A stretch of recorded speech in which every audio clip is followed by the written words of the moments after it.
মেয়ে চলে আসবে, তার পেটে মানে এখন খিদে মানে ভুকি হয়ে পৌঁছে যাবে, তাই জন্য আমাকে তাড়াতাড়ি খাবারটা রান্না শেষ করতে হবে। তো চলো তোমাদের সাথেও মাঞ্চুরিয়ান বানানোর রেসিপিটা শেয়ার করি। এই দেখো, বড়াগুলো তো আমার সুন্দর করে এইভাবে ভাজা কমপ্লিট হয়ে গেছে। এবারে আমি কড়াইতে তেল দিয়ে দিয়েছি, আর একে একে এই রসুন আদা থেতো করে দিয়েছি। এটা গেল, এটা একটু ভাজা ভাজা হবে। এটা একটু গ্রাইন্ডিং করে দিলে ভালো হতো, কিন্তু আমার দেরি হয়ে যাবে, মেয়ে খিদে পেয়ে গেছে, চট করে করতে হবে, তো তাই জন্য আমি থেতো করে দিয়েছি। তোমরা এটাকে গ্রাইন্ডিং করে নিতে পারো। এরকম ভাজা ভাজা হয়ে যখন রসুনের একটা সুন্দর গন্ধ বেরোবে, তখন এর উপরে একে একে পেঁয়াজ পিসগুলোকে আমরা দিয়ে দেব।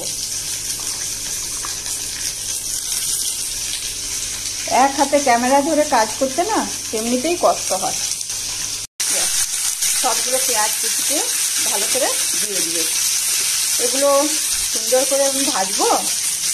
ভাজার পরে এই টমেটোটা দেব। চাইনিজ আইটেমগুলো বানাতে খুবই মানে আনন্দ লাগে, ফটাফট হয়ে যায়। শ্যালো ফ্রাই করে দিলেই হয়ে গেল, টস করে দিলে হয়ে গেল। এত কোনো বাঙালিদের রান্নার মতো কষা, হলুদ দাও, লঙ্কা গুঁড়ো দাও, জিরে গুঁড়ো দাও, ধনে গুঁড়ো দাও, এত ঝামেলা থাকে না। ব্যাস, এটা আমার হয়ে গেল। এর উপরে দেব টমেটো পিসগুলো। আসলে টমেটো সসটা কম আছে, সেই জন্য টমেটোটা একটু বেশি দিলাম, নাহলে টমেটোটা না দিলেও চলতো। চলো আগে দেখা যাক কি করি। কিছু বললেই বলবে নিজের মুখে নিজের প্রশংসা করছি। তো মাঞ্চুরিয়ানটা আমি ভালোই বানাই, তাই জন্য আমার বাড়ির সবারই আমার হাতে খাওয়ার খুব পছন্দ। মাঞ্চুরিয়ানটা বলে, সোমা বলে দিদিভাই তুমি মাঞ্চুরিয়ানটা করবে যখন করি। দেখো, এটা এইভাবে ভাজা প্রায় হয়ে এলো, বেশি তো ভাজার দরকার নেই। এবারে একটু নুন দেব। নুনটা কমই দিও, কারণ সোয়া সস পড়বে, সেই জন্য নুনটা বেশি দিও না, নুনটা হয়ে যাবে। বিয়ের আগে যেই বাড়িতে আসতো তাকেই বলতাম কিরে চিকেন পকোড়া খাবি, কি গো চিকেন পকোড়া খাবে, কারণ ওই একটা জিনিসই এত ভালো বানাতে শিখেছিলাম যে ওই চিকেন পকোড়াই মানে ওইটাই আমার ছিল বাড়িতে কেউ এলে তাকে খাওয়ানোর রেসিপি। আর বিয়ের পরও শ্বশুরবাড়িতে এসে প্রথম দেওয়ারকে জিজ্ঞেস করেছিলাম কি গো চিকেন পকোড়া খাবে আর চিলি চিকেন খাবে, তো চিলি চিকেন বানিয়েছিলাম। ওই নিয়ে তো ঘরে মানে জ্বর পৌঁছে আমার একবারে একাকার কাণ্ড হয়ে গেল। আমার শাশুড়ি মা বললো আর কোনোদিনও চিকেন পকোড়া খাওয়ার নামই ধরবি না তুই আমার দেওয়ারকে, কারণ চিকেন পকোড়া বানাতে গিয়ে যে খাটনি আমি খেটেছিলাম তাতে আমার জ্বর পৌঁছে গেছিলো। কারণ তখন রান্না জানতাম না, শর্টকাট প্রসেস, অনেক লম্বা প্রসেসে ঘুরে ঘুরে রান্না করতাম। এবারে দিয়ে দিচ্ছি সোয়া সসটা, মাপ মতো দিও, বেশি দিও না।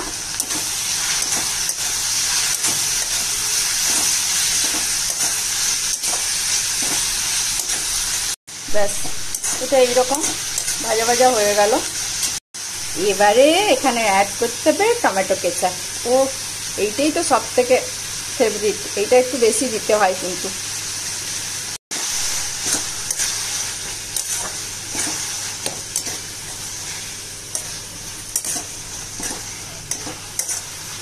এগুলো ওয়েট করছে কখন ওইখানে গিয়ে আমি জাম্প দেব। এবারে এখানে একটু কর্নফ্লাওয়ার আর ময়দার গোলা বানিয়ে নিচ্ছি। আর এটা তো দেখেছো এরকম সুন্দর করে এই জিনিসটাকে এইভাবে করবে। এবারে এই কর্নফ্লাওয়ারটা গোলাটা পেটে দিয়ে দেবে।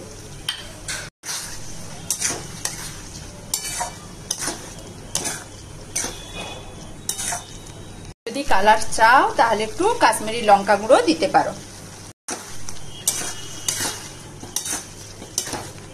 ওদিকেও আমার চিরসখা শুরু হয়ে গেল, ওই চিরসখা একটা সিরিয়ালই দেখি। এবারে মাঞ্চুরিয়ান গুলো এর ভেতরে দিয়ে দিলাম। জাস্ট আর একটু করলেই হয়ে যাবে, ছু মন্তর হয়ে যাবে, এক্ষুনি ছু মন্তর করে দিলেই। দেখুন, ওই কুটলামি, লোকের নিন্দে, এগুলো করলে না আমার ছাতির ভিতরে খুব কষ্ট হয়। আমি সব সময় চাই আনন্দে থাকতে এবং আমার চারপাশে মানুষগুলোকে আনন্দে রাখতে। এটাই আমি। যেদিন হাসতে পারি না আমার সেদিন খুব কষ্ট হয়। তাই জন্য কারো নিন্দে করা, কারো কুটলামি করা, কারো চুগলি করা, ওই নিয়ে সারা দিন ব্যস্ত থাকা, আমার সত্যি বলছি আমার মনে হয় আমি যেন হার্টের অসুখের রোগী হয়ে গেছি। তাই এই রকমই থাকি আমি, বিন্দাস মুড়ে থাকি। লাইফ তো একটাই, বাঁচার জন্যে, অন্যকে সবসময় দগ্ধ করার জন্য নয়। চলো ভালো থেকো। আমার এই জিনিসটা প্রায় হয়ে গেল। তোমরাও সবাই ভালো থেকো, ভালোবাসা দিও, ভালোবাসা নিও। আমার তরফ থেকেও তোমাদের প্রতি অনেক ভালোবাসা থাকলো। চলো জিনিসটা একটু স্ট্যান্ডিং টাইমে রেখে দিই। এইটা আমার স্ট্যান্ডিং টাইমে থাকলো। আমি এখন যাই রুটি বানাতে। আমি রুটি বানাবো আর চিরসখা দেখবো।